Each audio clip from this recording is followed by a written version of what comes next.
You are listening to the HP Outdoors Waterfowl Podcast, episode 73.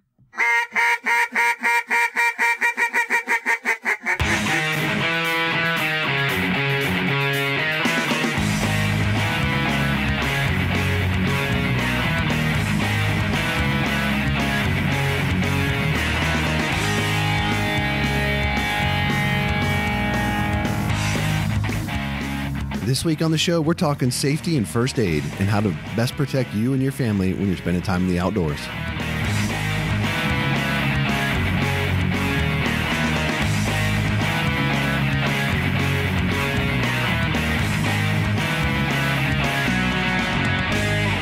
All right, welcome to the 73rd episode of the HP Outdoors Waterfowl Podcast. We are your on-demand audio source for all things waterfowl and waterfowl hunting.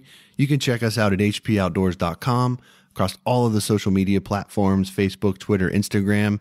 If you're a Facebook user, you can come over to our HP Outdoors Waterfowl Podcast listeners group on Facebook, get a chance to interact with all the listeners of the show. Myself, Dan are in there. If you haven't had a chance to check us out on the various podcasting platforms out there, you can find us on iHeartRadio, Spotify, iTunes, Stitcher, all of the places where you can find great podcast content. Joining me today, as he always does, Minivan Dan Harushka. What's up, man? Minivan. I'm getting a lot of more nicknames lately. Some people call me Gary, and there's a few other ones I'm not too sure of. Like Swagger Man, Swagger Dan, Swagger Wagon Dan, Swagger Wagon. Well, Dan, I will tell you, this week on the show, we're talking first aid and safety in the field. And it's probably one of the things that we bring up a lot on the show. But as we talk about show prep and ideas and things like that, we kind of both realized, what does that mean exactly? What does it mean to have the ability to treat yourself or a family member with some basic first aid in the field? What kind of things do you need to have with you to be able to take care of that situation? So we decided that this was a good time to devote to this subject because it's the off season and a lot of guys, are looking for things to do and trying to fill some time now that you're not spending all those mornings in the duck blind. So now is a good time to sort of think about what you might need to do or what you might need to get to put yourself in a position to best protect you and your family when you're spending time in the outdoors. And this week, to help us discuss this, we brought our good buddy Alex onto the show. Alex, talk a little bit for us about why first aid is sort of so important, and give the listenership here a little bit of background about yourself. All right. Well, thanks for having me, guys. I've been a civilian medic for about 15 years now, and through doing that in a major metropolitan area, I got hooked up with a local SWAT team and handled that sort of thing in a slightly different scope. And then through doing that, I got into teaching tactical trauma care for like law enforcement, fire department, paramedics, military units, the cool guy teams, doctors, nurses from all over the world. So it's kind of my thing that I do nowadays. Yeah. And the basic way to sum it up. Right. And when we started talking with you about this topic, we thought, you'd be the perfect guest because, obviously some of those situations are absolutely life and death that the groups that you're working with are dealing with. Hopefully us as hunters, we never find ourselves in a life or death situation. But, the purpose of today is, if you find yourself in a bad situation, how can you best address it? And what do you need to do? We want to be clear about this as we cover this topic. We're not out here trying to advocate for somebody trying to treat life and death situations in the field, and I think we'll probably reiterate that several times throughout the show. If you're in a life and death situation, you need to get to a hospital as soon as possible. Maybe there's things that we can uncover today that will help you make that person, I don't want to say more comfortable because that's probably not accurate, but not make the situation worse. And if possible, and if necessary, maybe there's a situation where you can do something that could potentially save somebody's life. So as we go through this, we're going to try to talk a little bit about different situations and, give some examples of things that you might find yourself in when in a hunting scenario. And also a lot of people talk about first aid and first aid kits, and they have one, and maybe it's one they bought at Walmart, or maybe they bought like a tactical kit of some type, and maybe they have a little bit of training, maybe they don't. But we thought it would be good to sort of talk about what would make up a good quality first aid kit and some of the situations that you would use that particular piece of gear for. So we're going to kind of go through that a little bit and sort of break it down a little bit further than that. So maybe to start, talk to us a little bit about some of the essentials that a guy, that's waterfowl hunting out in the field might need to take with them. And what are some of the things that you maybe see guys carrying around with them or having in their kit that, one, either they might not know how to use, or two, it's just not going to be really practical to do or use in the field? So there are so many different kits available, via Walmart, Walgreens, Amazon, anywhere that just have all kinds of stuff in them. And we kind of talked about before, people might not necessarily know how to use them, or some of them might just be unnecessary. So we can just kind of get into the brass tacks and like what is really important, and then other stuff you can kind of add in. But again, the biggest thing is actually knowing how to use it. I can provide you guys with some things or some ways to get information on how to actually use it after the show or whatever, to get out to the guys and girls. Cool. So like number one thing that I would want to have, even though it seems like, holy cow, this is serious that I would need this, is actually a tourniquet, just because they do apply to a lot more than you might actually think, and they're relatively affordable and relatively simple to use once you know how to do it. And really the best one on the market for that, just because of the affordability and the ease of use, is the CAT, C-A-T tourniquet. They're readily available. You can buy them on Amazon. I don't necessarily recommend that unless you know what you're looking at. Otherwise, I would go to North American Rescue for that. Quick Google of that name and they'll pop up for you. It's the most wide selling one there is. It's just easy to use and good to have. Do you want to get into like some of the instances where we'd use them, or? Well, I think, and again, I don't know, so I'm going to make some sweeping assumptions here. And Dan, feel free to chime in here. I don't want to like completely, come one-sided at this, and our perspectives are obviously different. I think one of the misconceptions that I had about tourniquets originally was that somewhere along the line, I was told if you put a tourniquet on your arm or your leg, you got to cut that leg off. And I know, is that not true? That is not true. That is not true. You can actually keep a tourniquet on for an extended period of time, if I'm not mistaken, and the limb is still salvageable. Yeah, so there's actually studies coming back now. So there's several governing agencies that get into the medicine that's used overseas for our guys that are in combat. But the biggest one's American College of Surgeons, and there's a Joint Committee on Trauma. They pull all these numbers back from everybody that gets hurt doing any kind of wartime activity. And that's where some of our best advances come, specifically from trauma care.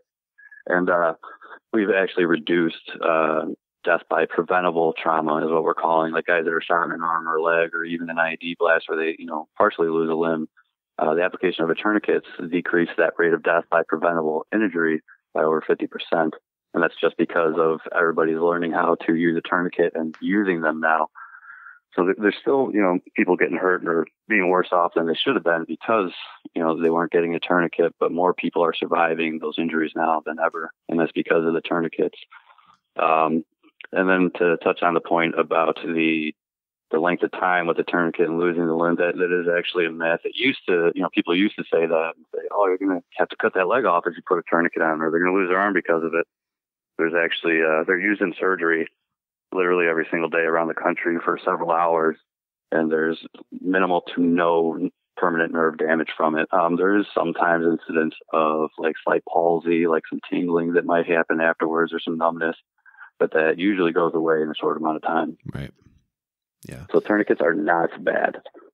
Yeah. And I mean, I think the big overarching thing here is, and I probably should have said this before we really got into like this, but, your rate of success increases exponentially if you have a plan, right? It's the whole you got to be prepared to deal with stuff and have a way to go about it. A tourniquet is one of the best ways to deal with, massive blood loss situations, depending on the area in question. But as far as limbs and things like that, at least to my knowledge, there is nothing else that's as effective and as quick as being able to apply a tourniquet. If someone, I look at this and I think about this a lot, like for bow hunters and stuff. Let's say you trip on your bow and your quiver comes undone and you stick yourself in the inner thigh with a broadhead, right? Or whatever the case is. I mean, you better get a tourniquet on your leg really quick because your time is super limited if you hit yourself in the wrong spot, Yes. So I don't think we need to necessarily go into how to necessarily apply it properly and all of those things because, there's a lot to get into with that. But those resources are available, and being able to deal with mass bleeding is a situation that will literally save someone's life. And even if it's, you find yourself in a situation where you don't have a tourniquet on you, but you've got a belt or you've got something else that you can apply pressure, above that wound, you could save somebody's life. So having that plan to, maybe it's not a tourniquet that you have with you at that time, but your belt or, a piece of, 550 cord that you twist around a stick or something, just something to be able to apply pressure and knowing where to put it, is going to be really, really beneficial if you ever find yourself in like a really bad day type of situation. Yeah, I think that's one thing that This stuff does work. That's one thing that I don't have. I always have a belt or something of the sort and could, I guess, always imagine being able to twist it up and cutting off that circulation. But this is one episode that I'm really excited for because, we've always talked about being safe in the field. And, every time you hear your wife tell you, be safe out there and, you always consider it, but you don't really always have that plan. And then once, the crap hits the fan, what are you going to do about it? So I'm excited about this. I think, why don't we continue to fill out our kit, so to speak, what guys should have in the field, and then we can hit up some different situations and see how to apply those things. So number one, your number one's a tourniquet. What would you go your number two? So I actually feel like I should backtrack a little bit, and I'm sorry about that. But like as you said, always have a plan, and that's number one. So like when we were getting ready to go do stuff that was could be considered scary, we always knew exactly where we were going, and I think we're all guilty of this hunting wise. How many times your buddy picked you up at 3:30, 4 o'clock in the morning, you get in the truck and you kind of doze off on the way there.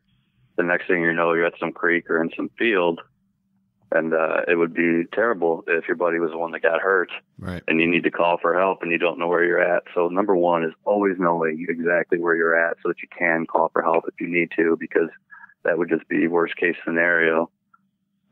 Number two is do you have access to the truck? Can you get a truck to where you're at, or can an ambulance get to where you're at? Or where would you go if something happened? So like the big thing is being prepared for that worst case scenario, even though you don't really want to think about it. Like, does that make sense? Well, yeah. One other thing I'd add to that too, and I always do this. I drive a Ford pickup truck that's got the combination on the outside, and I always I lock my keys in the truck, and I tell my hunting buddy the combination to the truck. So if I'm unconscious or whatever, somebody can get into my truck and get access to my keys and drive me where we need to go. So if you drive, if you put your keys on the tire, or if you put them in the gas compartment, or they're in your blind bag, just make sure that the guys that are with you know where those are, because they might need to drive you to the hospital in your vehicle. And if they can't find your keys, that makes things a lot harder, obviously. Right. Okay. So after, being prepared for everything, I would say number two thing that I want to have in my kit would be some sort of rolled gauze. It's a simple, cheap thing that you can find anywhere. You can find them on Amazon. You can get like a dozen of them for like $4 or $5 usually. So that's something cheap to keep, and you can do a lot with those. You can use that with like a stick to make a splint if somebody trips and breaks their arm. It's by no means going to heal them, but it might make them more comfortable while you're getting them out of there and getting them over to, for professional care, be it an urgent aid or an emergency room or anything like that. Again, it's super cheap, and you can do it for a lot of things. You can use it to pack a wound. You can use it to wrap up for a splint. You can use it to make like a makeshift brace or something that you might need for an ankle or anything. So a lot of uses for that as well. Okay. Yeah, I mean, that, again, one of the things that I think happens a lot, and I'm guilty of this, and this is why we're going through this and trying to give examples of what you might use each piece for. A lot of guys, and again, I'm as guilty of this as anybody. I'll order a first aid kit, and it comes in pieces, and there's all kinds of stuff in there, and maybe I'll look through it once or twice. But I have a general idea of what's in there, but I don't really know what's in there completely. And my son comes down and he's got a cut or whatever, and he needs it cleaned up. And I just reach in there and I just grab like the first thing that I get my hands on, and then I use it. And, I may use something that could be really helpful if the situation was more serious. Instead, I could have used something much smaller and whatever. I guess my point is here, having some familiarity with the items in your first aid kit and the best applications for those items is pretty important. Because again, you just never know like what the situation is. I mean, you might have someone get hurt, and you're trying to rush them to the hospital on your way back to the ramp. You find you compound the problem because you do something else, and you may need to treat multiple issues at this point. It'd be really nice to have that roll of gauze that you wasted on like a paper cut because someone now needs to have a splint done on. You know what I'm saying? So just being smart and efficient about your what you have will, I think, allow you to carry less in general and just be more efficient with what you've got and best handle any kind of situation that may come down the pipe. I mean, I know we're talking about duck hunting. We're not talking about like Afghanistan or something like that, but every year we see duck hunter fatalities over various things. And, any one of these things, when you're handling firearms in low light, low sleep, all of those, things make it a situation that warrants respect and warrants a plan should a bad event take place. So, if you're a guy that carries a medical kit now, I'll tell you, I would challenge you to go grab that kit, see what's in there, try to find the gaps. If you don't have a kit, take the stuff that we're covering today and utilize that to get yourself one started, and not only know what you have in there, but know what those items are best used for. No doubt. All right. Number 3. All right, so another thing that's, again, simple and easy to use is like an ace bandage wrap. Those are, real common. You can find them just about anywhere, easily on Amazon. They're real cheap. They don't take up a lot of space, and you can use those for a lot of things. This is, again, trauma related, but it also has, other uses. Again, if somebody falls, gets hurt, something like that, you can use it as a brace or a splinting thing. You can use it alone to make like an ankle splint or for a wrist or an elbow or something, just to keep them a little more stable while you're getting them again to professional care.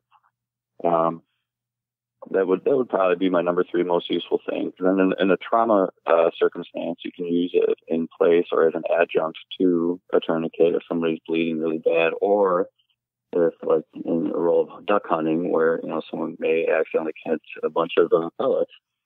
You can kind of use it as a pressure dressing on a good portion of an extremity just to kind of control bleeding in a big area. It's a really versatile thing. I mean, everybody's, played with one at one point in their life or had to wrap up an ankle, especially if you played sports. Yep. So we're all pretty familiar with those and how they work. The same principle applies anywhere on your body. You can wrap it looser or tighter to achieve the effect you want. And tighter is always better when it comes to bleeding situations. And with splinting, you kind of want to be a little looser with it. But again, as long as you're getting the job done, you're not going to do any damage by having it too tight for a little while. Yeah, and I think one thing that you mentioned before we started recording is, again, we're not trying to perform miracles out there. We're trying to get to better help. And one thing we don't want to do is make the situation worse. So, like you said, it'll get the job done and get you to where you need to go. So, That's good. Right, and I'll say that about every single part of every single kit. It'll get you started, but really what they need is a doctor. So it doesn't matter how good you think you are, how smart you think you are, unless you got MD or DO after your name, you're not exactly what somebody needs. Right. All right, so we got a tourniquet, we got rolled gauze, ace bandage. Where do you go from here? I would go with the next most important thing to have with you if you're out in wildlife and in wildlife situations would be Benadryl. There's a lot of stuff that people can be allergic to, be it bees or other stinging things that can happen. Benadryl can really come in handy for you if somebody gets pinched by something that they're not supposed to. I would think that most people that are severely allergic to stinging animals, they actually carry their EpiPen with them. If you don't know what an EpiPen is, it's like an auto-injecting syringe that delivers a metered dose of medication instantly. And it will usually help open them back up so they don't go into shock and stop breathing on, which is worst case scenario. If you don't know what they are and your buddy does happen to have one or hand one to you when they're having a hard time after they get stung, they have very clear and concise directions printed on them. So if you're able to look at it, you'll be able to see exactly what you got to do. It's kind of funky that you'll have to stab your buddy in the leg as hard as you can with this big kind of tube thing. But again, you're going to save their life, which actually brings up another great point. When something bad happens to somebody that's, a friend or your hunting buddy or even a stranger, if you're on like a guided hunt, the most important thing for a positive outcome is for somebody to keep their wits about them, to stay calm and to figure it out. Because if you're freaking out, you're not going to be able to put good thoughts together to make for the best outcome. So the biggest thing is to take a deep breath, think for a second, consider the facts that you need to get a truck in there, or you need to call an ambulance, or you need to tell somebody to call an ambulance, or tell somebody to get the truck, because it's going to have to be you if it's your buddy that's shot, because he's not going to be thinking, call an ambulance, you go get the truck. Chances are, somebody that's injured or wounded is going to have that about them to come up with those thoughts. Right. And that's one thing. I listen to Jocko podcast quite a bit, and just the whole, disconnecting from the situation, taking a step back and really observing what's going on and being able to make clear decisions is, and especially in life or death situation, that would be the difference, being able to see what it needs to be done. So that's a very, very good point. Do you happen to know how long a like Benadryl takes to go into effect? I do not off the top of my head.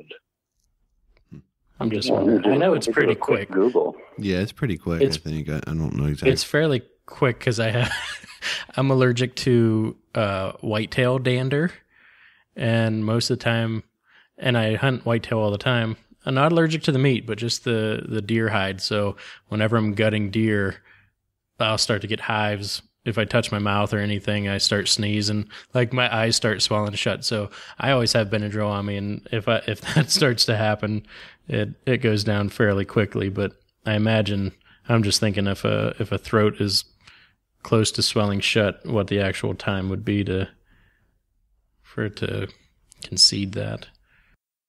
Yeah, I just wanted to add a couple things here, based on what we just talked about. Going back to have a plan. As Alex mentioned, there's writing on the EpiPen that gives you directions, but the first time that you find out about an EpiPen and that you might have to use it should not be when your buddy is his throat is swelling shut and he's got 6 layers of hunting gear on and waders and stuff. That discussion needs to happen beforehand. If you've got an EpiPen, you need to take ownership of that and say hey man, look, If I get stung by a bee or whatever it is, this EpiPen here's what you're going to need to do. You're going to jam me in the thigh hard, and it can go through my waders, or make sure that they know, you got to train them up, because again, it could be your life on the line. And to keeping your wits about you, anybody that's been in an adrenaline situation, whether you're playing sports, whether you're, in combat situations, or anything where your adrenaline levels are going to be increased, it's incredibly difficult to slow things down, right? Like once they start going fast, you really have a hard time of taking that step back. So it's going to be hard for you to comprehend new things and execute them properly if the first time you're being exposed to them is in a high pressure, high adrenaline situation.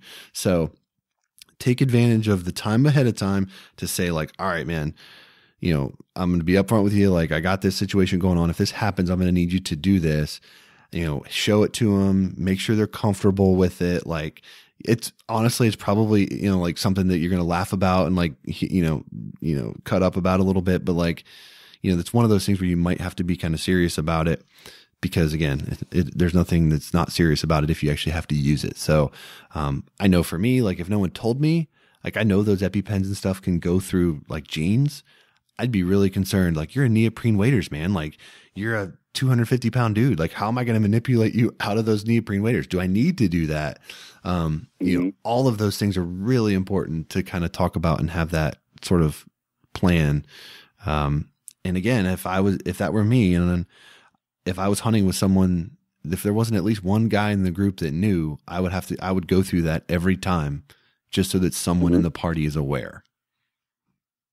And that's like we were saying before, like just being you need to be an open book. If you have any kind of medical condition, you know, let your hunting buddies know. Cause if you're in the backwoods or in the back, you know, whatever, back timber, a mile away from the truck or whatever, and stuff starts going down, they need to know what you're actually reacting to, or, you know, diabetic or whatever it may be. That should be, if you're not good enough friends with them that they already know, you should probably tell them before that trip happens. That's true. And that applies to a lot of common things that people have going on, you know, high blood pressure, or they take a nitro pill because they get a little bit of chest pain every now and then. That's all really important to know in case they pass out or something crazy happens to them. So it can kind of get your brain working in the right direction. You're not like, oh, it's just Jeff being goofy again. You know, it's good to know that if your buddy's a diabetic and starts acting like he's drunk because you haven't eaten. So it's always great information to have about your friends. Yep. All right, Alex, what do you got for number 5 for us? I would say number 5 would have to be simple little Band-Aids. Now, I know that it sounds kind of crazy, but you don't really want to keep tons and tons of stuff in your kit, but simple Band-Aids can get you through a lot of issues without using your other stuff that's for more important things. Right. It's like you hinted at, you talked about before, you know, you waste your gauze on a little paper cut. Guys will actually do that. They're like, oh, I got this cut. What do I do? And then they'll waste a yard of gauze wrapping up a finger when really could have just took a My Little Pony Band-Aid to fix. So they, typically you want to try and keep just a handful of those. You don't have to keep an entire box in 50 different sizes, but if you have a handful of standard size Band-Aids, you know, in a little Ziploc bag, that'll keep you from using the more important things on less important items. If that makes sense.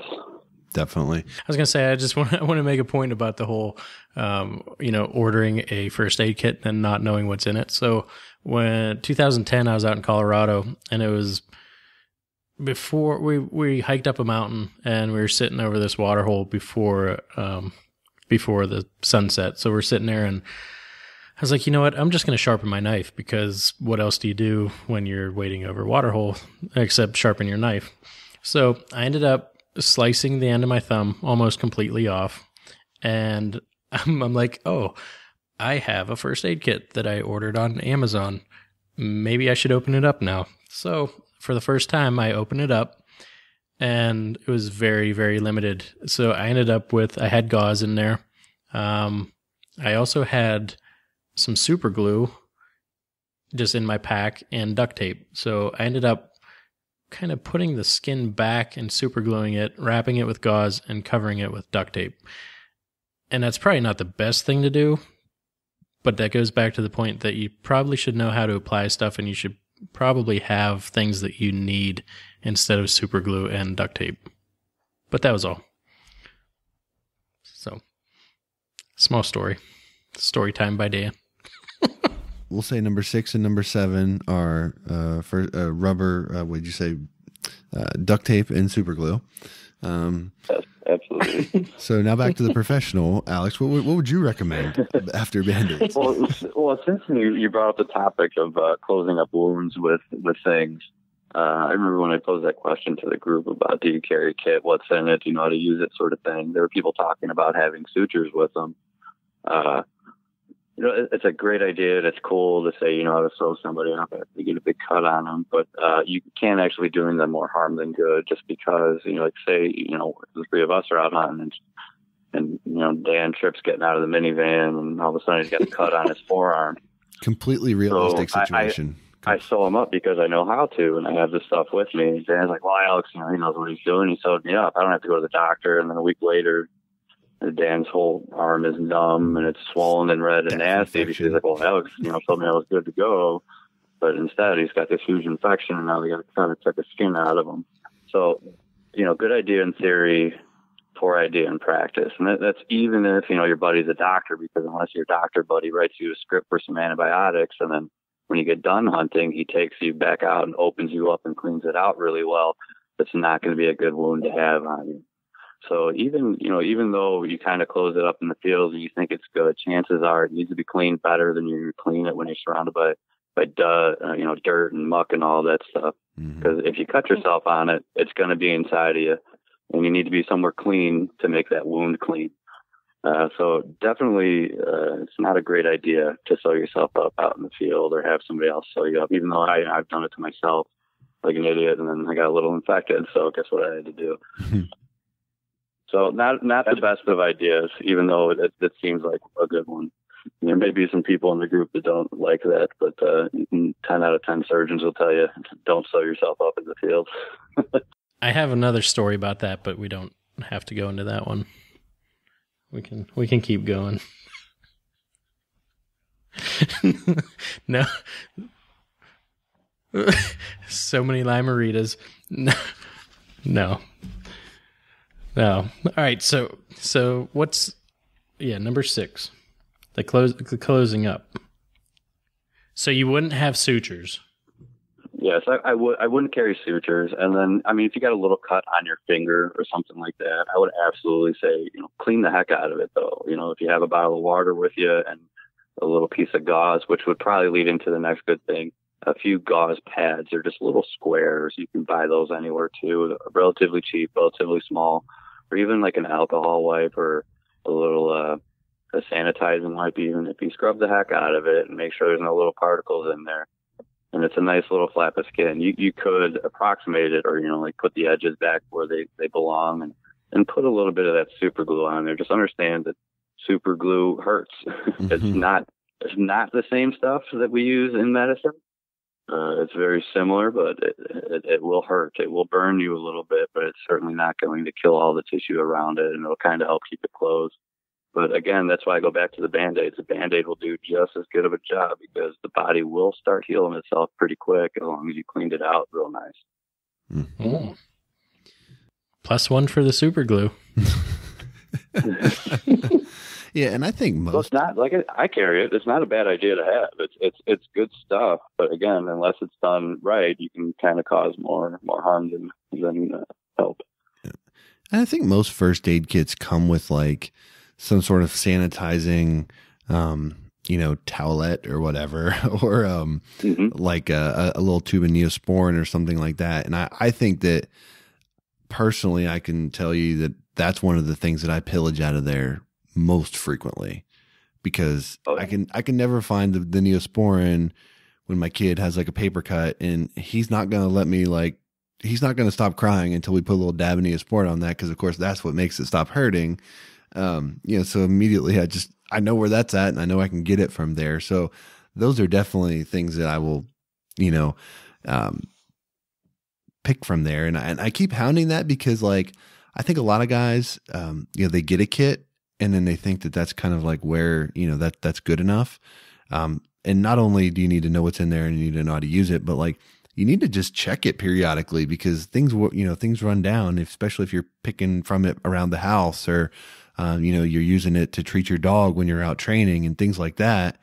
Those things some of them expire, so it's not like something you can just throw in the bed of your truck and then like 10 years expect, when you really need something that you can be able to count on that gear. Mm-hmm. I was going to say, I have a story about that too. And that was a Band-Aid story because I have every time we're at Walmart and the kids see like whatever superhero Band-Aids or Peppa Pig or whatever it is, like they buy it. Well, they get into it when I'm not around and they'll just put them on their arms or whatever. Well, they used all of our Band-Aids, and I have a first aid kit in my truck, and I went out and I was fresh out of Band-Aids. I must have used the last one, didn't realize it. So we got to have a cut in the house, no Band-Aids, and that just proves the point. You need to keep up on it, check it. super glue and duct tape. Yeah. Cool. All right. So what we got next? Another, you already touched on, having some triple antibiotic ointment. That's a great thing to have with you. Again, that's maybe not something I'd throw in my blind bag, but definitely something I would keep in a kit in the truck because, guys are always so worried about, it takes up so much space. I would say like the first 5 or so things that I listed are things that you should really consider making space for in your blind bag because bleeding is what's going to make somebody not make it to the truck or in the ambulance sometimes. You want to be able to do those things.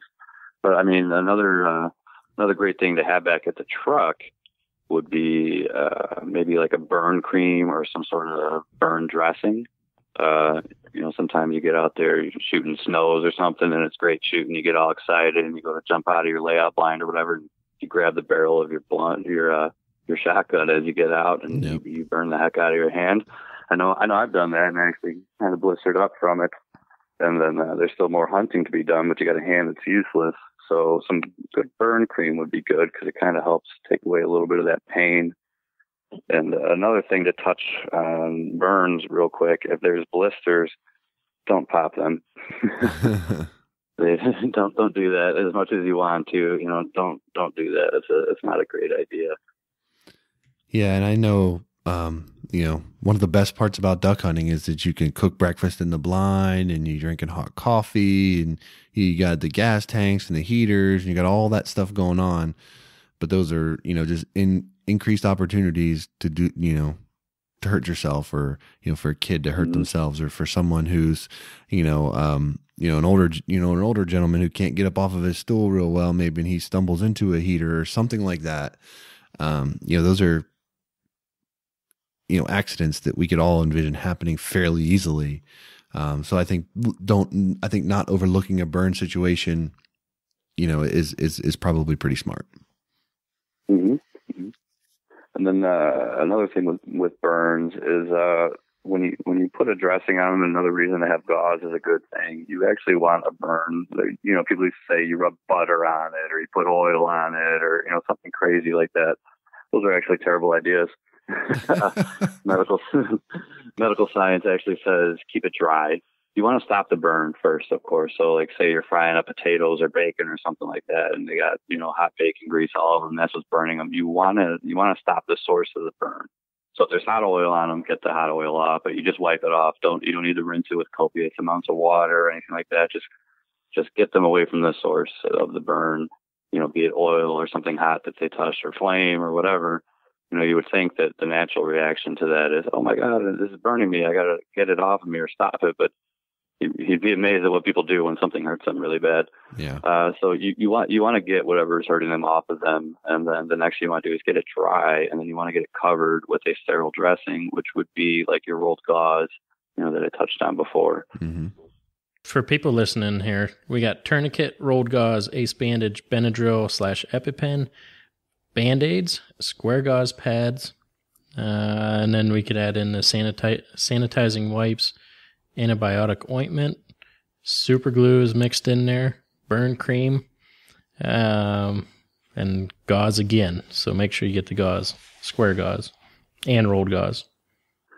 Rolled and square gauze are good to have, yeah. And those are all really things that I would say would be your bare minimums. I mean, if you want to get wild and start, adding in other stuff, just like different size bandages and different size Band-Aids and different kind of creams and ointments, that's all fine and good as long as you're using them appropriately. don't start using stuff because you think it might be the right thing to do. Like cold packs and hot packs, things like that are kind of unnecessary and just bulky. I mean, people would think, oh, you break something or hurt something, cold pack's good. But people tend to use them inappropriately more than they do appropriately, so it's not really a necessary item to carry with you. So I think one of the things that we wanted to try to accomplish with this is, find that happy medium of like, what's the kit you're going to be able to bring with you because it doesn't take up a lot of room and it's not cumbersome. Mm-hmm. And that's still going to serve you well if you get yourself in a situation. Pretty much what we've talked about overarching is, kind of trauma related stuff. So I have two things I'm going to ask you about that. And then I think it'd probably be best to move on to some of the other, issues that we could run into that are less trauma related and see if there's any other smaller items that you might add to that kit to help with those. But, the two things that I was going to mention that I didn't hear you mention and, to get your thoughts on, the first would be, rubber gloves. We talked about being open and honest with people and stuff like that, but, depending on the situation and how well you know somebody, you may not know what they have going on about, they might have who knows, hepatitis, HIV, things like that you don't want to be exposed to. Obviously the goal of treating someone is to not also impact yourself. So, if you have rubber gloves handy into the kit, and you've, put them on before and you kind of generally know, you can get them on pretty quickly and then you're going to be protected and you're not going to expose yourself to anything that, may harm you as well. So I think always having a pair of rubber gloves handy is pretty helpful. Yeah, I'll never disagree with that. That's one of my biggest party fouls is actually never putting on gloves. It goes a lot further than just saying I don't like them or anything. There's a lot of creepy, crawly stuff on in people that you don't want to get on you. But I don't know. I guess I've developed some sort of arrogancy towards it. But absolutely, you do want to have gloves to keep other people's wet stuff off of your wet stuff or any cuts or anything that you might have on you. So that is a good idea. I tend to, just because of my experience, maybe I tend to keep other people's wet stuff off of mine. And that's how it becomes a problem. But, yeah, gloves are a great idea. They're very cheap. You can roll them up into tiny little balls and put a rubber band on them. They take up about half the amount of space as a 2 3/4 shell. So that's a good idea to keep on you as well. Yeah. And then the other thing I always like to keep is, for me personally, I like to keep a small little set of medical scissors, the shears, because knowing me, if I don't have those with me and I need to cut something, out comes the knife. And I'm more likely to cut the person or cut myself with that, trying to, cut something open that I shouldn't be using the knife for. So a lot of kits come with those little scissors. They're pretty strong. They can cut through a lot of stuff and you don't have to run the risk of hacking your, being Dan and cutting your thumb off on a Colorado mountain. So yeah, I'm with you on that. So the scissors are actually, they go into an additional little set or kit that I would keep with me that I call the mom kit. Okay. And the mom kit is the sewing thread and when you're little. Well, so when you're a little kid, you had to ask your mom for scissors. You had to ask her for a Tylenol. You had to ask her for Motrin. You had to ask her for Imodium.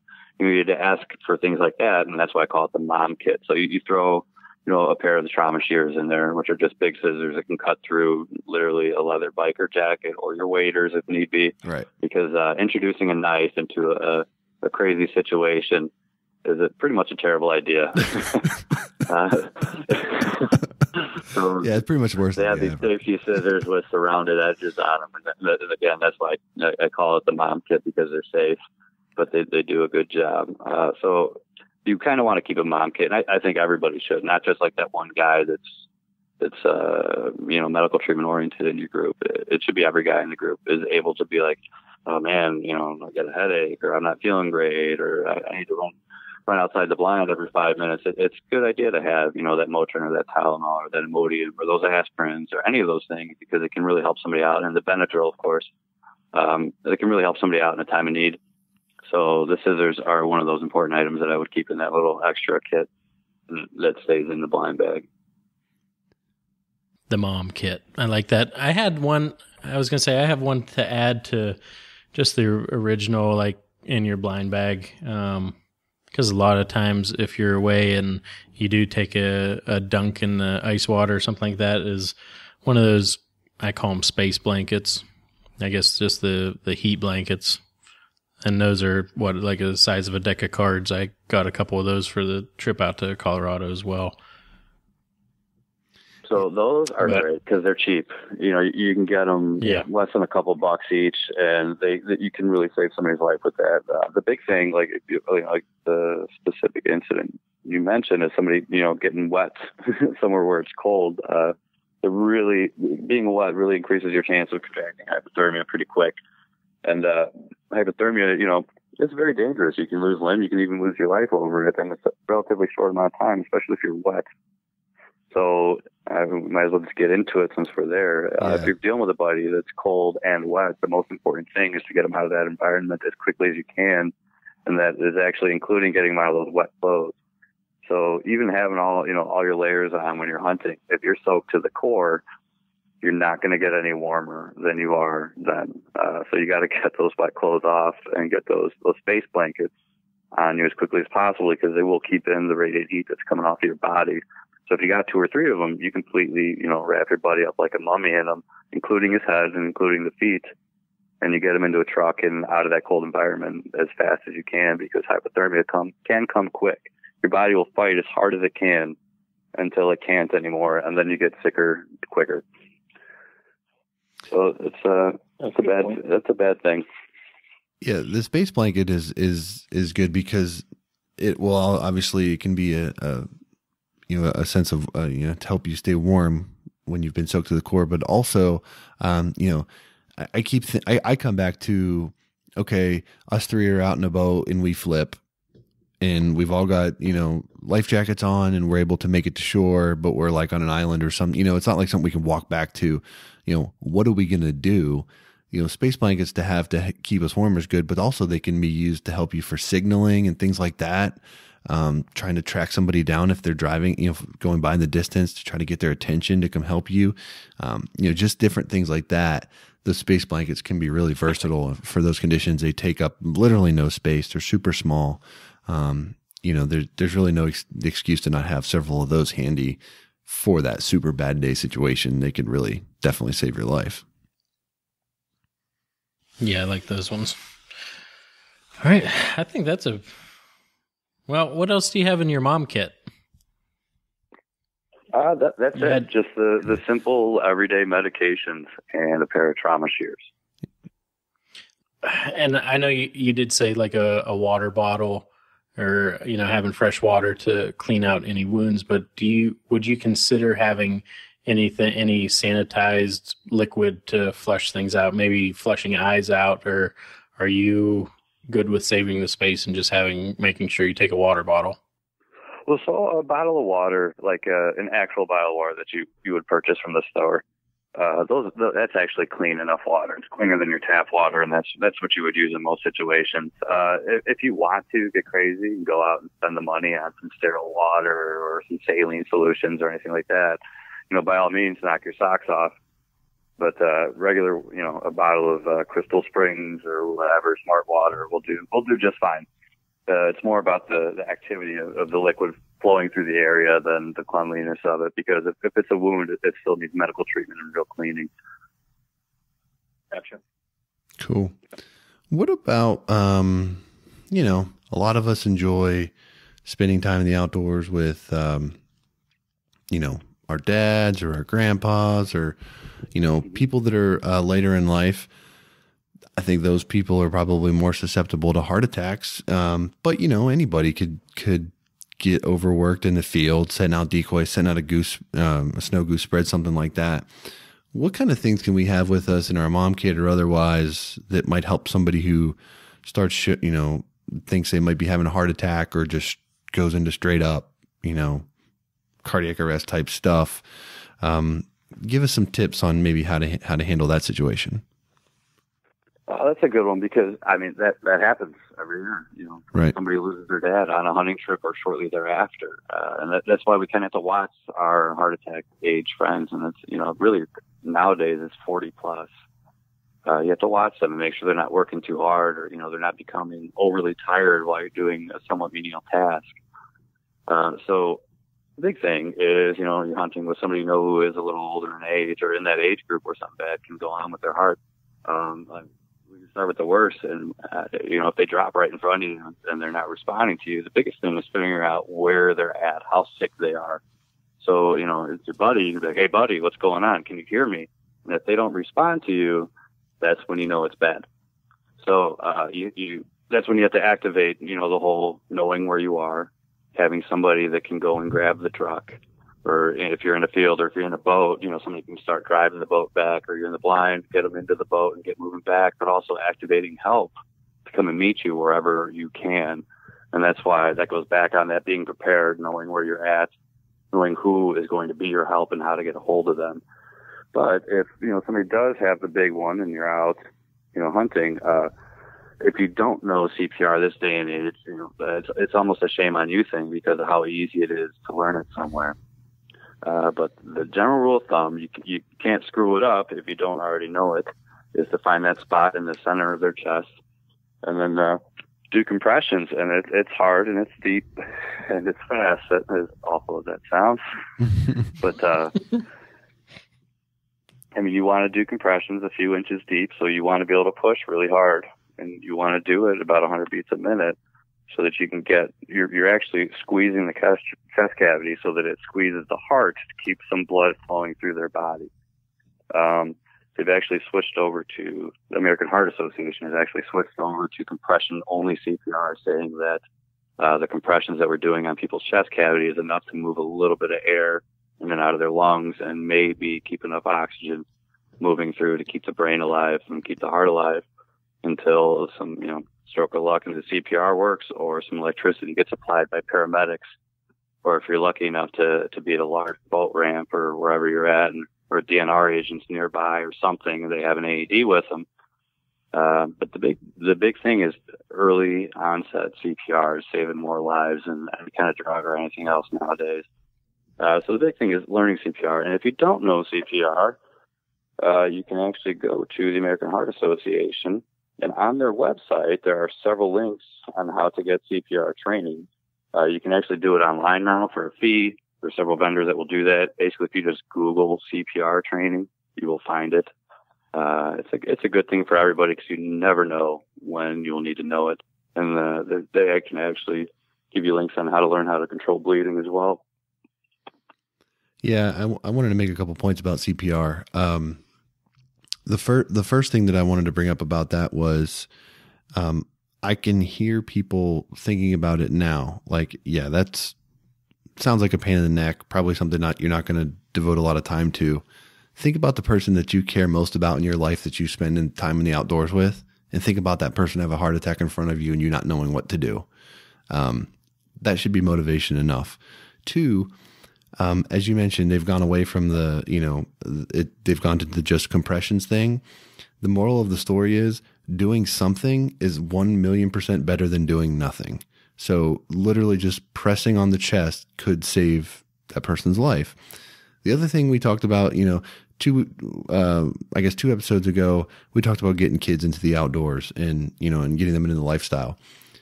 Don't think that your kids can't be susceptible to certain situations where you may need to find yourself either, performing a Heimlich type situation on them where they're choking on something, or, for whatever reason you find yourself in a cardiac arrest type situation with the kid. There's different things that you need to take into consideration depending on the size of the person. So, having some familiarity of that kind of stuff could be really, really important. And it's definitely worth the time to invest into just getting yourself some general, low level comfort with that kind of stuff. So, Alex, you talked about, if someone fell right in front of you, and they couldn't respond. So what would you do if they could speak back to you a little bit? So yeah, if they are still able to talk to you, that's good. You're one step ahead in that race. But the big thing is to make sure that they keep on breathing, and if they still have a pulse. And if you don't know how to check for a pulse, that's one of the few things that they do on TV that's actually right. If you take a couple of fingers and put it on, you take a couple of fingers and put it on the side of their neck, where you see the veins popping out on your dad when he was mad at you, a kid, or whatever you want to call it.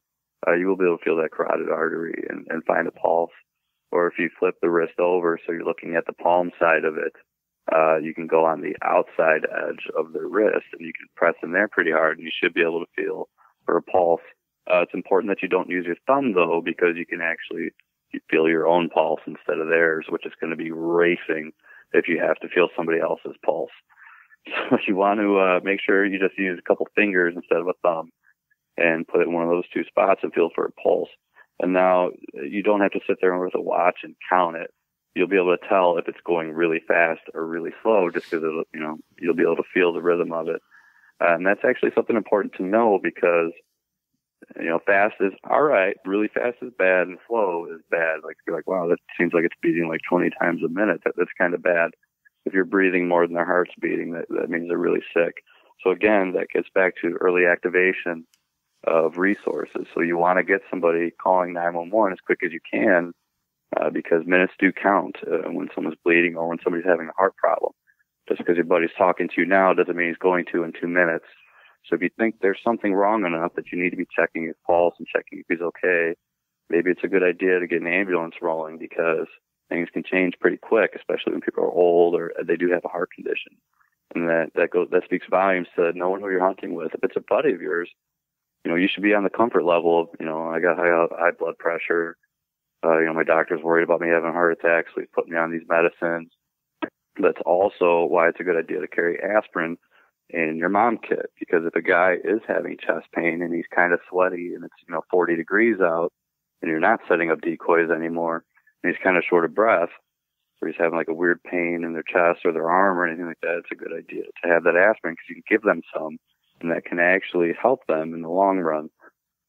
So these little things that you be prepared with can go a long way in saving yourself or somebody else's life without you really thinking about it.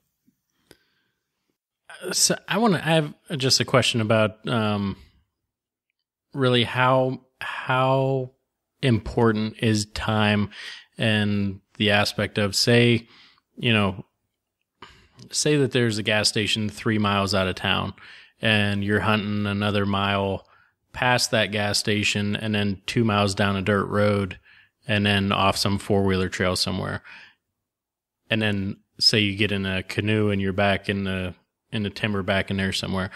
When you say activate an ambulance, would you have them, instead of searching for some 4-wheeler trail off a dirt road, are you trying to get that person to say like a well-known place like that gas station right outside of town, and you can make it that far, like the extra couple miles?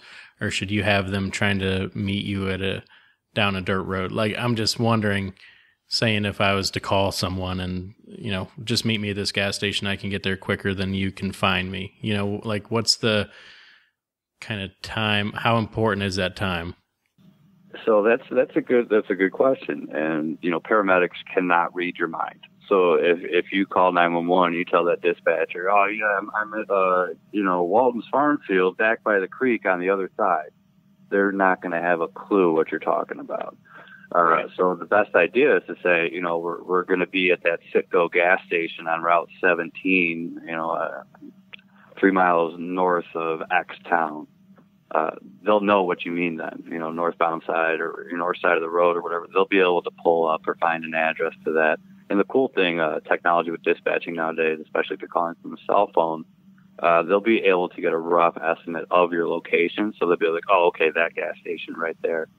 And usually you can, if you say, I will meet you at this address, they'll be able to get a crew there waiting for you, because you don't want to send crews on a wild goose chase through fields and back roads and creeks looking for you, because right.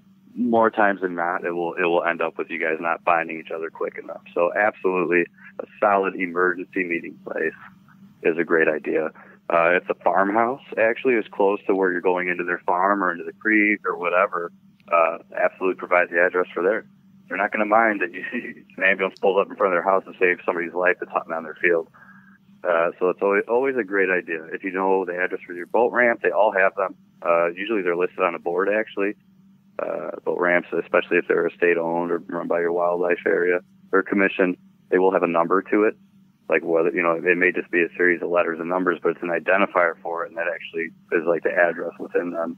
So that would be a good thing to give them. They can find an address on and get some help to you quickly. And what made me think about that is because there's been 2 different times that I've driven.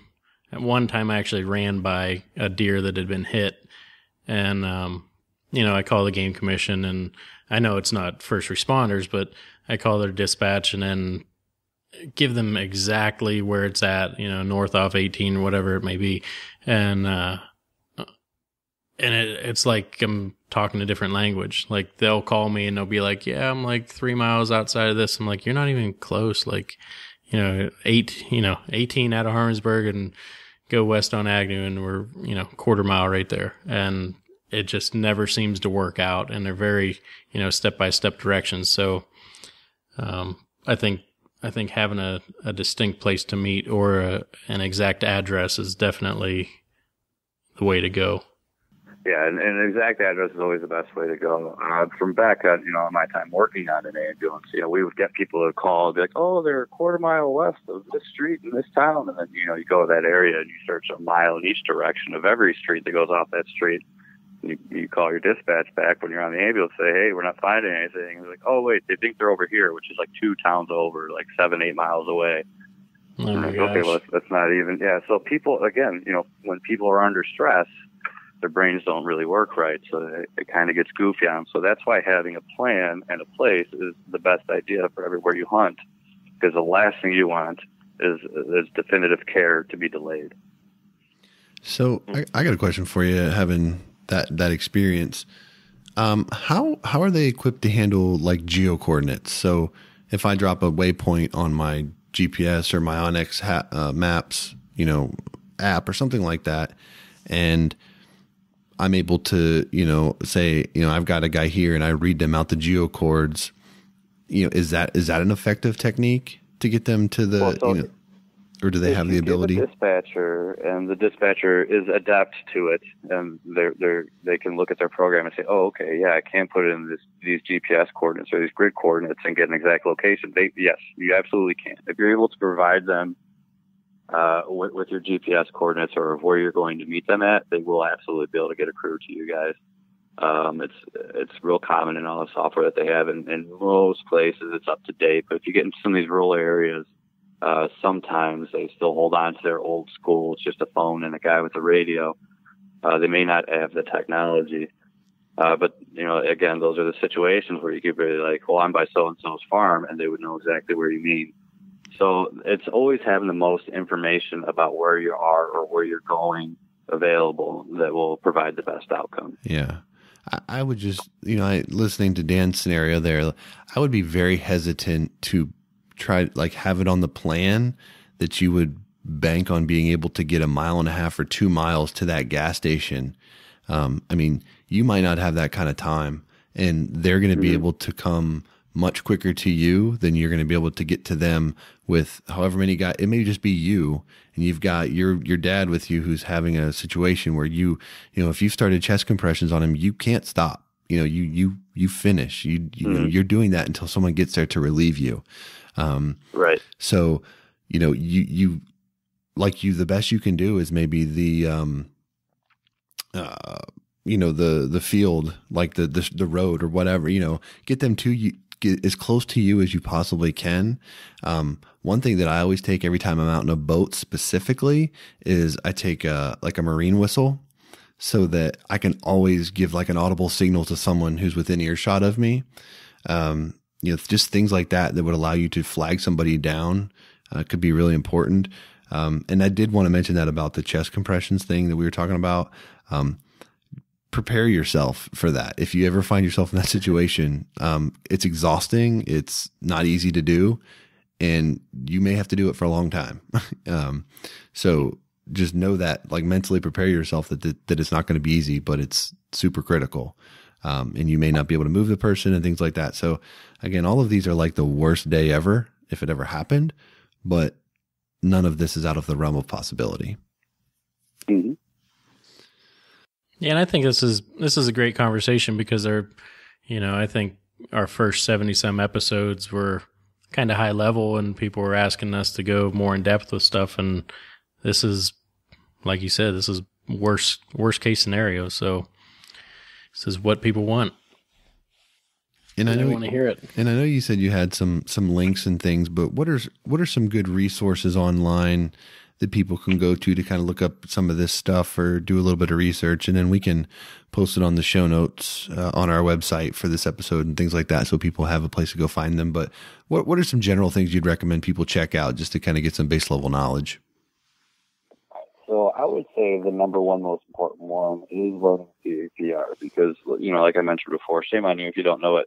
At this day and age, everybody should know it. It's simple, it's easy, and if you don't have the training, it's either free or really cheap to get.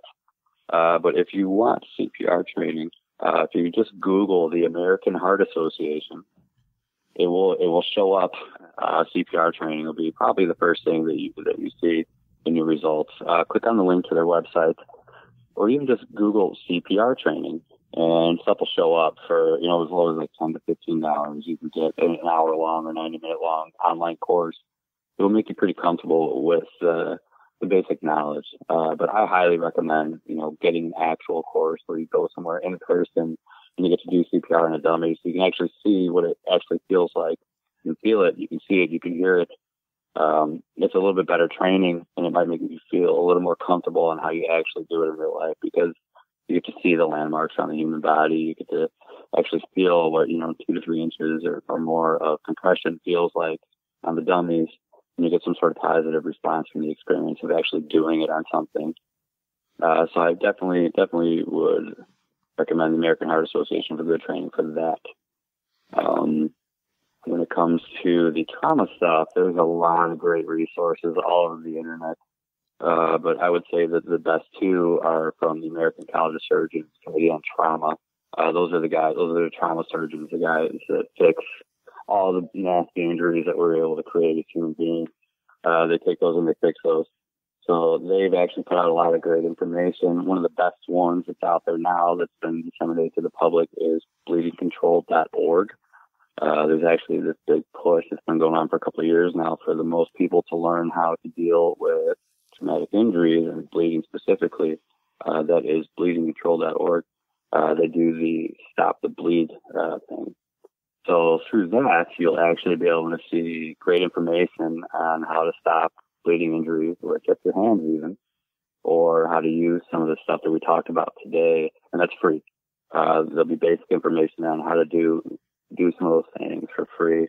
And there's actually, through their website, they have links on, you can buy kits. I think their basic one is like just shy of $70, and that'll be the basic things you need to stop a bad bleed from somebody having some sort of bad injury. And then if you're looking for more equipment and more materials, I really like North American Rescue. They only sell good stuff. They don't sell any garbage that doesn't work well or fails on you when you need it. And they sell everything from real basic little kits to the high-end stuff that the military uses on deployment. So that's a great one. Again, that's North American Rescue. I'm not affiliated with any of these companies. Like I say, I'm kind of affiliated with the college and the committee. But there's no money to be made off of those. That's all public knowledge and public resource. So those would be the top three for those things. They're all full of great information on those subjects. Yeah, and I think the important part here is too, those are three great resources, but it's not like there's a shortage of information out there. So if there's a gap in your knowledge that you have no one to blame but yourself, because the information is definitely out there for you to go get it.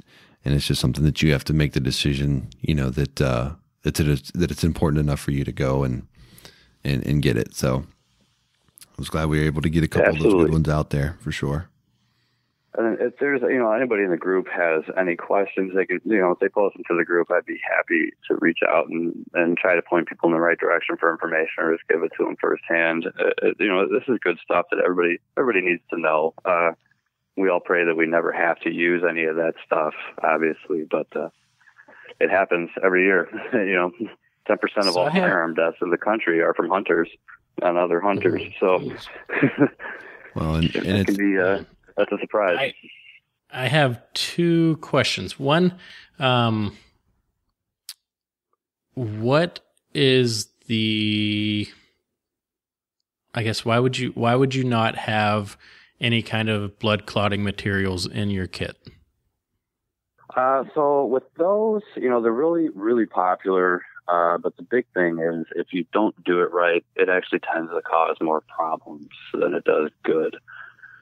And I only say that because when you use any kind of clotting material, you need 20 minutes of good direct pressure to that site for it to work. If you don't, you just start to form clots, and then as soon as you relieve that pressure too early, you pull that fresh clot right back out with that material.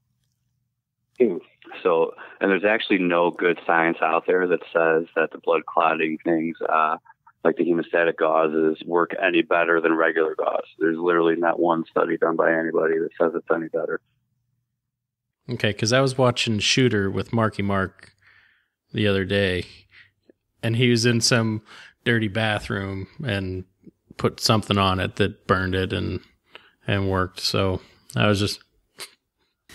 Yeah. Well, there used to be a product out there that would physically have a chemical reaction that would actually burn the wound, but that's cautery. Yeah. That's right. Not a hemostatic agent. Right. So that's the only real definitive quick answer is cautery. But nobody out in the field has a Bowie knife that's going to fire up and burn it closed. So to have either an impregnated gauze or a powdered form like a Celox or something like that, you need, like I said, 20 minutes of great direct pressure. And the only way to do that is to, lean all of your weight into them with everything you got and not move for 20 minutes. And I don't know anybody that can do that. So I always just say that good pressure. And that's why I recommend the ACE bandages and the wraps and the tourniquets, because you can use those in combination to apply constant pressure to an injury. Okay. So Hollywood's fake a little bit. All right. And yeah, well, big surprise, right? And my second question is, I know you're kind of a bourbon guy, so what is the best bourbon to clean an open wound with if needed? Well, I would say don't worry about the wound, but maybe give some to the guy. Like if we have to be hung together, then I need some. Little pain management. Yeah, I mean, for me right now, Basil Hayden's is my favorite. It's just smooth and sweet, and I'd be happy to drink that if I got shot any day of the week. Jeez. Well, Alex, we certainly appreciate you coming on and sharing some knowledge. And is there anything else that we haven't covered that you think would be worthwhile that we could kind of leave the show with here before we wrap up? One other thing that Dan had mentioned to me prior that we didn't cover, especially where I live in North Carolina, we have snakes that bite you and they like to hurt you. Yeah. So if you get into venomous creatures, and then again, it kind of touches back on the whole knowing where you are thing. That includes knowing the other wildlife in the area. So if you're around venomous snakes, be prepared to be bit by one, because you're going to be out there kicking brush and stirring stuff up and walking through stuff. Chances are you're going to tick one off. And then, so the number one thing about treating snake bites is to first avoid being bitten by one. But if you are, it's important to know what kind it is. So if you're in an area where there's venomous snakes, you should have an idea on how to identify them. And I'm by no means an expert, but I do like to make sure that I at least know what I might get myself into. And then there's some myths to dispel there too. There's absolutely no science that says cutting the wound open and sucking the poison out does any good. But then, Chuck Norris did it a couple times and some other people. Yep. There's really no science. All you're actually doing is making a bigger wound to get more infection. And then another one is that applying a tourniquet, proximal or above the wound, is actually going to stop the flow. And while it could actually, slow down the rate at what it's diffused, it's not actually what we want to do. the damage is done the second the venom's in there. And if you put a tourniquet or, a tight wrap on it or anything like that, all it's doing is keeping that poison local, and then you end up causing more local tissue damage. With some of the snakes that are, the ones that are really bad and end up stopping hearts or anything like that, like a neurotoxin. Again, with those, once it's in there and it's in the blood, almost instantaneous, the damage is done. The biggest thing about those is getting the heck out of there as quick as you can, without really doing any kind of treatment. You want to keep the wound clean so you can wipe it and things like that, and you want to keep track of the amount of swelling that they have. But as far as pre-hospital, short of having an antivenom handy, like they do in some ambulances and, the areas where it's really common, is just get out of there and get them to an emergency facility where they have the antivenom for them. Ice packs don't help. Tourniquets don't help. Crazy pressure dressings don't help. The big thing is just trying to keep them calm and keep their heart rate lower. And don't do anything crazy to it. Don't try and suck the poison out. Don't do any of that stuff. And people are always surprised by that because they sell, poison suckers, or they just say cut it open, but those are actually bad ideas. So I was going to say one thing that I researched before going out to Colorado, both times I went out there, and dealing with rattlesnakes out there, just because we're not used to them here. But the thing, I always grew up and heard the same thing: suck the blood out. Well, they said even if you cut your mouth on a chip or something like that, you cut your gums on a chip and you have a cut in your mouth, and then you suck that venom in, then you're going to have venom in your bloodstream. So that's another. Well, you can get some venom in you and ingest you, and the other thing is you're going to introduce one of the dirtiest things in nature is actually the human mouth. We've got all kinds of bacteria in there. So if you're putting your dirty mouth, whether it sounds horrible, but if you're putting that on somebody's open wound, all you're really doing is introducing more bacteria and increasing the number of problems that your buddy has. So just stay away from that. If it's not yours, don't put your mouth on it.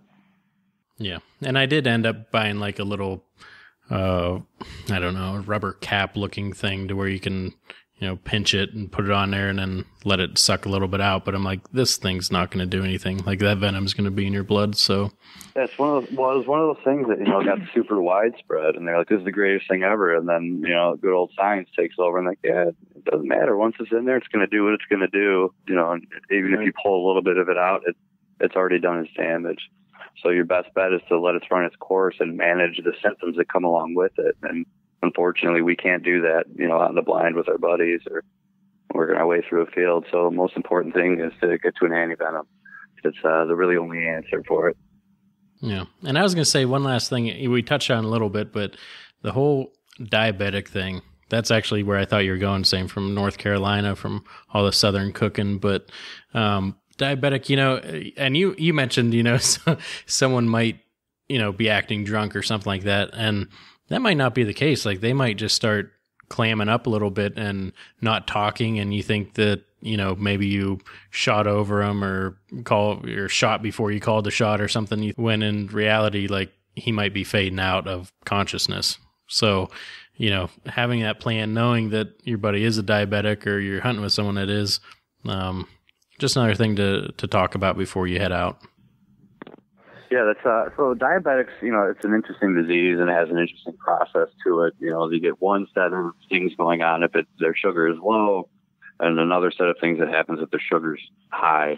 The good thing is that if it's low, they kind of just act like a drunk toddler. They don't make sense anymore. Maybe some weird stuff can be going on. Somebody that's normally real talkative can get kind of quiet. And then the next thing that happens is they just go to sleep. They pass out. So if they get to that point, that's where it's beyond you're able to help. But if you're able to recognize that a friend of yours isn't acting appropriately and you know that they're diabetic, it's time to get some sugar in them. Maybe they took their medicine and didn't eat enough, or, how many hunting mornings do you not eat because you're like, oh, crap, I got to check this or I got to track that. And, diabetics are just as bad as the rest of us about that. Or I'm going to have breakfast in the blind kind of deal. So you want to make sure that your diabetic friends are always on top of their intake and medicine, because the hard work and the weather extremes in the early mornings can really throw a wrench into their otherwise normal routine. So if their sugar gets low, you can fix them with some orange juice or Coke or a Snickers bar or something like that. You need a fast acting crappy sugar that won't fit into a normal person's healthy diet. They'll need something like that. Right. So if you got a buddy that you hunt with regularly, they do sell like glucose packets or glucose gel, which is just a sugar, Yep. and they're fast acting. They can make your buddy go from about to pass out to awake and talking to you pretty quick. But even then, and even if they refuse, just realize that if your buddy's sugar bottoms out, the hunt's over. They're going to need to leave because they're going to need a real meal soon. Otherwise, the same thing's going to happen pretty quick. So you got to make sure that your buddies that have diabetes kind of stay on top of it, and you stay on top of them to stay on top of it, because that's a day changer for sure, and it can happen pretty quick. And it can be pretty dangerous once they get pretty low, because they can start having seizures. Seizures bring on a whole other set of complex issues. Yeah, especially for, if you're doing a big, like a long walk-in hunt, or you're setting a big spread where they're sweating a lot, that could really put them at risk. So, pay attention to their demeanor, and just kind of look for something that, might be off. And, I know Dan shared a story earlier, and I've got stories where, guys that I played baseball with traveled around with Sunny Delight and Skittles packets in their baseball bag, because like at any given time he needed to throw some Skittles down his throat when his sugar dropped, or he'd be all crazy. And one day we were leaving for a game, and we're like, where is this dude? We go in his room, and he's trying to put his shirt on his legs, like it's his pants. And he was just all completely out of it. Literally threw some Skittles down his throat, washed it down with the Sunny D, and like he was back in business in no time. But he was completely like out of it. Like he did not know what was going on. And, if someone wasn't there to help him, or didn't have something to help him with, he would have been in rough, it'd have been bad. So that can escalate quickly. Yeah. Keep an eye on your buddies, period. If somebody's not acting right, make sure, it's not because they have some sort of disease that needs to be treated, or maybe they're just drunk, a couple too many Lime-A-Ritas. You never know. It happens. Hey, now. Hey, I did want to, before we let you go, I did want to talk to you about dogs. A lot of listeners have dogs, and one just horror story that I heard a couple years ago is, I think a guy was at a boat launch and getting ready to put the boat in, and his dog just jumped in the water, like as they were playing around, and cut its chest wide open, like right there, and the dog ended up bleeding out right at the boat dock.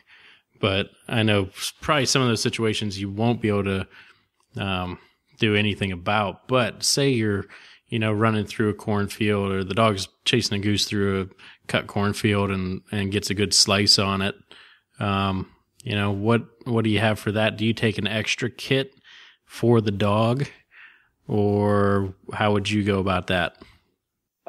The only thing I carry extra for a dog is a big needle, and that's to handle bloat, but that's a whole nother level of things. Surprisingly, dogs, especially wound-wise, you treat a lot like people. You want to put pressure on any bleeding, whether you're wrapping it, pressing it, or anything, but it becomes a unique situation because dogs, unlike people, when people get hurt, they want help. They want everybody around them to focus on them and help them. When dogs get hurt, they want everybody, including their alpha, their master, to leave them alone, or they may only trust one person, so that they kind of get hard to treat. So it'll definitely be up to whoever's the dog's owner is to be the one to kind of try and treat them, because you're going to get bit most likely, because dogs go into fight or flight whenever they're hurt, and they know when they're hurt bad. But if it's your dog and you're out in the field, you're working on, you're pheasant hunting, whatever, and they get something that cuts them pretty good, as we all see the horror stories of, you do treat it much like you would treat yourself or a kid. So if they got a big open cut, you want to try to bring the edges of it together and slow down and control the bleeding as fast as you can. But again, the ultimate answer is getting them to definitive care. So you want to get that cut closed up as best you can, be it pressure or wrapping something, and then get them to the truck and get them to the vet as quick as you can. Unfortunately, we can't call ambulances for our dogs, even though I think we should, especially if they're hunting dogs. But the best thing you can do is try to control the bleeding by best means, which is with dogs, because of the shape of their body. It's usually just going to be pressure or with packing the wound with gauze. Cool. Good deal. Stuff. Well, I think we covered a pretty good range of topics here as far as various situations you can find yourself in the field. We got a good list compiled here of a good kit that will not bog you down, but is going to allow you to address a wide range of situations in the field. So we'll put up links to the resources that you had mentioned, and would encourage anybody that has not had any exposure to any of this stuff to head over to those and check them out. Alex, we definitely appreciate your time and your expertise. Is there anything else you wanted to kick in here before we wrap the show? No, that's it. If anybody has questions, tell them feel free to reach out. I'm happy to help anybody. Cool. How about you, Dan? Anything else before we close out? Oh man, it was a great episode. I'm upset that Marky Mark gets to use stuff that I don't, but I guess I'm glad I didn't get shot. So I'm going to go enjoy Limerita in the back of my van. Do you, buddy. All right, let's close it out. All right, that does it for episode 73 of the HP Outdoors Waterfowl Podcast. Hopefully you enjoyed our discussion about first aid, and maybe it opened your eyes to a few things that you might want to check out and put yourself in a better situation for next season.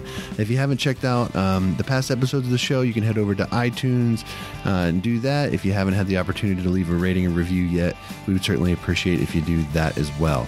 Thanks again to Alex for spending some time with us this evening, and until next time, for Dan, I'm Josh. Take care.